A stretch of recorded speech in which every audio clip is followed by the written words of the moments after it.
Everybody's after my chainsaw heart! What about my heart? Denji's heart! Does nobody want that?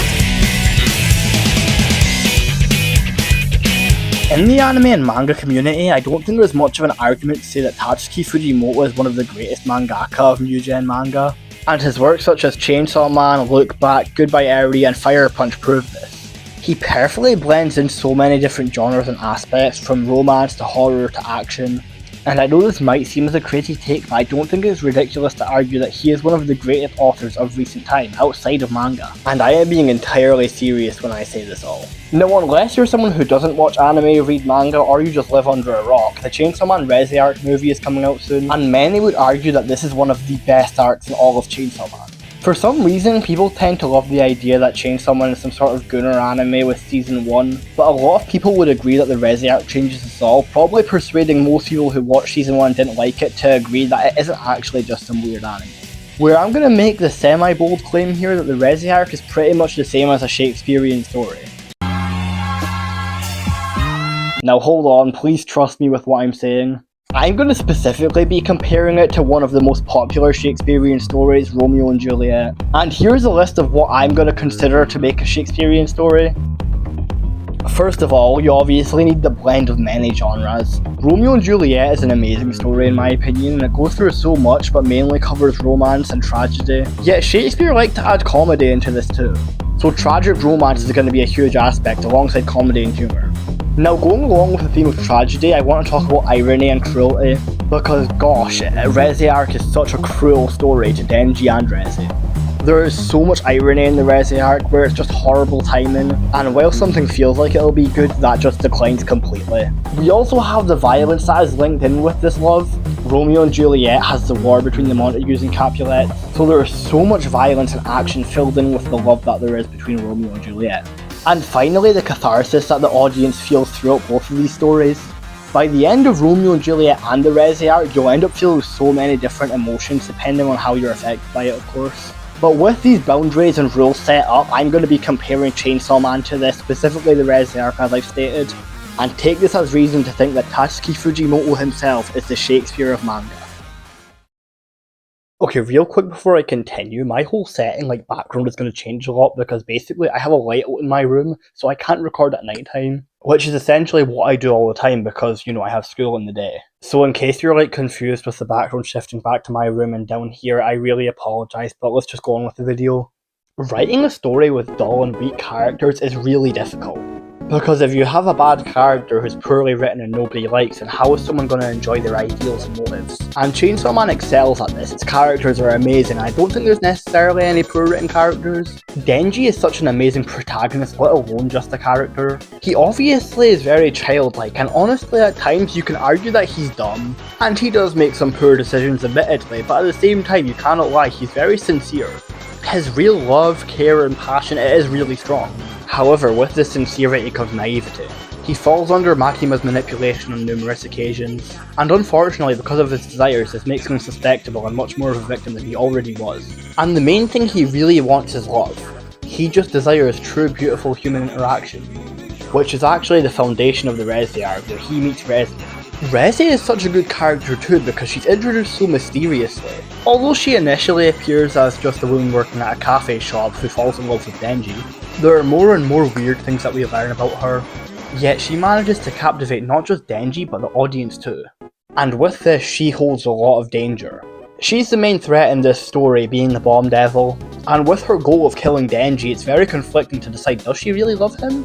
However, even with her, our underlying antagonist throughout the story is obviously Makima. She represents fate itself. She's pretty much an unstoppable force, feeling like a sort of nature. It all ends up feeling inevitable. And the Reze Arc obviously features much more supporting characters, and all of them end up representing themes of the arc such as love, violence and more. Take Aki and the Angel Devil for example. Whilst they have such a strong love, whether you consider that platonically or romantically, there is so much danger and harm behind it all, with Aki potentially losing his life. Even the violence fiend in Kobeni, the violence fiend feels such a different love for Kobeni, wanting to protect her at all costs. This story is a puzzle and all the characters are the pieces that add on to it and connect it. So with these characters and themes, Fujimoto sets up our first key incident, the meeting of Denji and Reze. But my heart belongs to her. She's touching me a lot. smiling at me too. Could it be this girl likes me? No crap. I like people who like me. I'm so sorry for that poor and cringe voice acting. I'm not a voice actor, guys. This is Denji's thought process in contrast to Makima and Reze when he first meets her and goes to the cafe.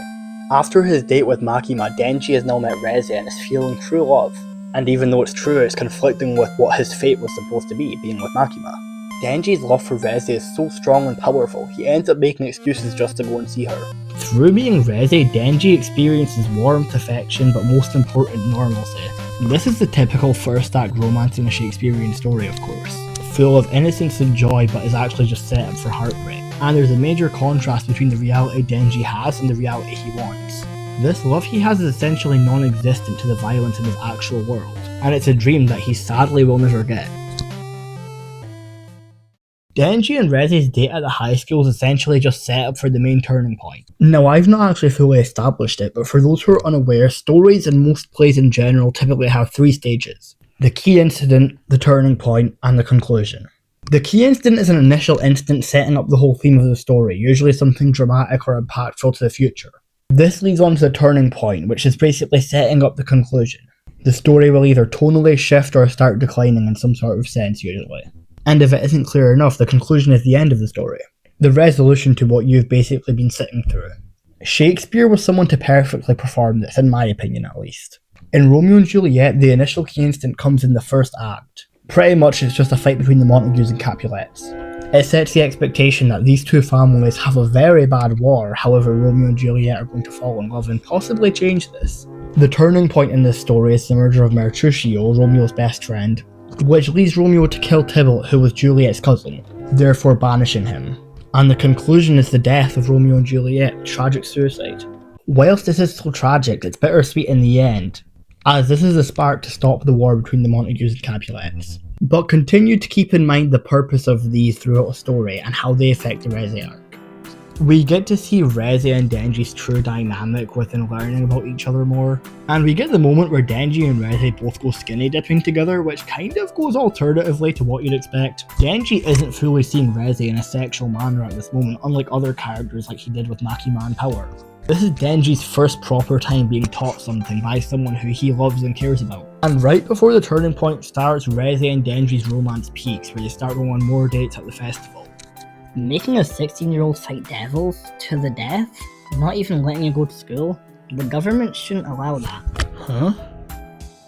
Denji, will you quit your job and run away with me? The turning point actually begins before this, when we see that Reze is stranger than she appears to be. She's obviously a Russian spy assassin, and she's been sent to kill Chainsaw Man and retrieve his heart. However, she did feel love for Denji. We know this as Reze only acts on her attack when she realises that Denji likes Makima. And that is key to Reze as a character, the duality between her being an assassin and her compassion for Denji. As she chomps his tongue off, Denji's emotions have now been torn alongside his tongue. That was cool, wait. He is so conflicted that he ends up thinking about something that's been focused on numerous times in the manga, his heart. As some people would remember, prior to fighting Katana Man, he has this whole monologue where he reflects on Denji's heart and how he is pretty much just the devil now. But even I can't sleep well on nights when I've slipped up and killed zombies. You're the only one who doesn't have a human heart anymore. As Denji is basically dead and the audience is taking in this whole betrayal, we find out that Denji's been focusing on something while this is happening.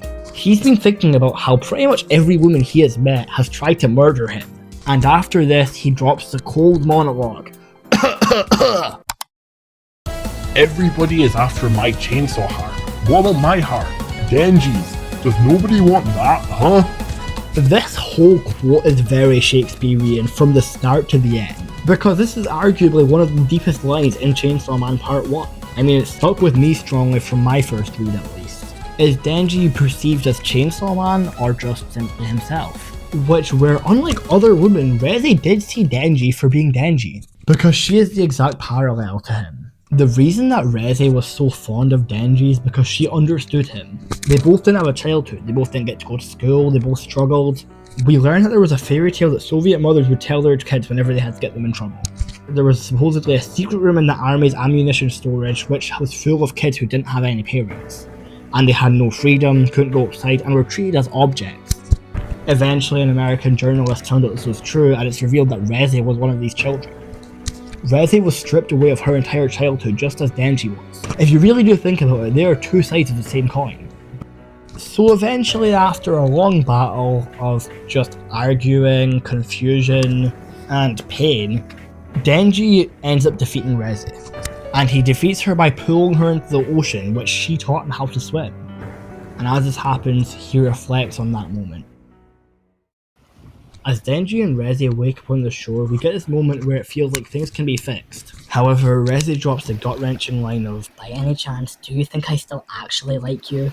Every expression, every blush since I met you, all of it was a lie, a product of my training. I failed. I spent too much time fighting you. I'm running now. Goodbye, Denji." Well, do you want to run away with me? Ironically enough, after this whole battle and Denji seemingly being gullible to Reze, he still feels like he can have a chance with her. And as it seems like they're about to get together and kiss, snap, Denji's neck is broken. No, in all honesty, it's more like dislocated, but like, keep the drama, okay? Reze dislocates Denji's neck and walks away, as he shouts, "Today at noon, I'll be waiting at the cafe." And she disappears. Denji's left on the shore with Beam, as he tries getting Beam to wake him up, but funnily enough, Beam's just snoring. Which is something I love about Fujimoto's writing and the Reze arc. He knows how to keep comedy at the right moments. As I mentioned before, there was the moment where Denji has that whole monologue about his heart, and Reze says, "Oh no, but I do love you." Denji literally responds with, "Wait, like seriously?" And Aki has to tell him, "Oh, you're so gullible, bro, she's lying." With how dramatic and crazy this all is, it ends up being hilarious. Anyone could enjoy this humor, this action, this tragedy, and everyone will feel all of these emotions. The final chapter of the Reze arc begins with Reze walking through the streets. It's revealed that she does in fact want to run away with Denji and is on her way to go to the cafe. However, Denji and Reze are very much two star-crossed lovers as fate intervenes with this. A crowd of rats scurry past Reze's feet, as it is revealed to be Makima, stating that she likes the country mouse too. Makima is always listening. I'm not going to go into too much detail about the whole Makima is listening thing for anyone who hasn't read past this arc, but if you know exactly what I am referring to. So once again, as he has done numerous times, Fujimoto makes the audience feel this pain alongside Reze, as we helplessly know there is nothing we can do. Makima is an unstoppable force. This whole tragic irony, there was happiness in reach. Reze was just about to make it to the cafe, but of course Makima had her plan all along. And for Denji, well, he's left with nothing but loneliness, just waiting at the cafe to see if Reze will arrive. But not fully loneliness, as Power bursts into the cafe, basically joining Denji, as he completely forgets about Reze. There's some bittersweet ending as Denji learns to let go. As Power takes the flowers from him, Denji looks back at them and just kind of holds them before he begins to eat them. Okay guys, it's post-recording Hajito here. Skip the timestamp on screen if you don't want manga spoilers. But I just realised this is foreshadowing Pachita being able to eat devils and erase them. Like, he's forgetting Reze. Anyways, back to the video. He's learning to forget and let go of the past, because as he did before, when he met Reze, he literally puked out that flower. But this is the end of the Reze arc. This bittersweet ending where the audience is left with pain and suffering, yet Reze is just dead. Denji and Power are reunited, but there's still something empty. Hey, at least the next arc starts with a whole vacation for the gang. There's no doubt that the Reze arc is Chainsaw Man's Romeo and Juliet. This feels like 3 whole acts of tragedy, where there's hope for Denji's love life increasing and it all just simply goes down. And it also adds a lot of depth, as whilst Chainsaw Man did appear as a gooner anime to some people, we really see that it's not just about blood, guts, nudity, and that there really is some amazing writing behind it all. This is a story and tragedy focusing on humanity, and most importantly, human connection and love. Fujimoto does this all by blending in comedy, action, romance, and obviously depression, to form one of the best arcs in all of Chainsaw Man. Essentially, to sum it up easily, the Reze arc is a Shakespearean story entirely, hidden within all of the blood, bombs, and, well, nakedness. Hello guys, and thank you all so much for watching this. This video was honestly a mess. I had much higher expectations for myself and I'm a little disappointed with how it came out, but in the end, it's the best I could do to keep it on schedule. As I'm posting this, there's a week until the Reze movie drops and I am so excited. I hope you all enjoy it too, and I hope this video has been interesting at least. I listen to all feedback and criticism, so please drop it in the comments. Also, something I want to let you guys know for both of my Dan video, I do this all on my phone, like, just in case like the quality is bad or whatever. There's nothing I can do about it since I'm recording and editing on my phone. Check out my other socials such as TikTok, Instagram, and also join my Discord server. I've just made it for this video actually, and this is basically my first big uploading promotion of it. So yeah, anyways, thank you all so much for watching. I really appreciate it, and I hope you all enjoyed this video.